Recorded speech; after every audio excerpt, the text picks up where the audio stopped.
Hi guys, तुमचं माझ्या ब्लॉगमध्ये स्वागत आहे। आज बनवणार आहे आपण साबुदाणा। साबुदाण्याचे साहित्य मी काढून ठेवले आहे। साबुदाण्यामध्ये लागणारे मिरच्या 5-6 मिरच्या, 2 आलू, साबुदाण्यामध्ये लागणारे शेंगदाणे आधीच भुरका करून घेतलाय आणि 2 तास भिजवलेला साबुदाणा। कढई गॅसवर ठेवली आहे। आता आपण याच्यामध्ये तेल घेऊ।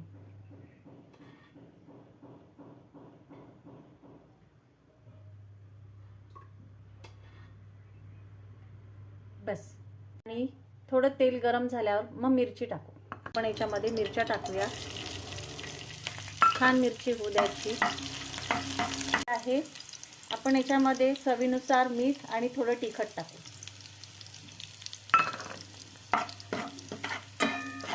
थोडं झाल्यावर याच्यामध्ये आपण 2 आलू मॅश केलेले टाकूया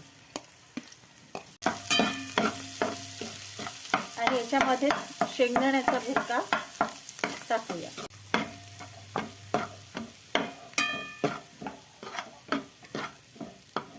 आणि हे पूर्ण एकत्र करून घेऊ। साबुदाणा टाकून घेऊ आणि पूर्ण एकत्र करूया। तर कसं वाटलं तुम्हाला या साबुदाण्याची रेसिपी इझी? तर मला कमेंट करून कळवा आणि लाईक आणि सबस्क्राईब करा। थँक्यू।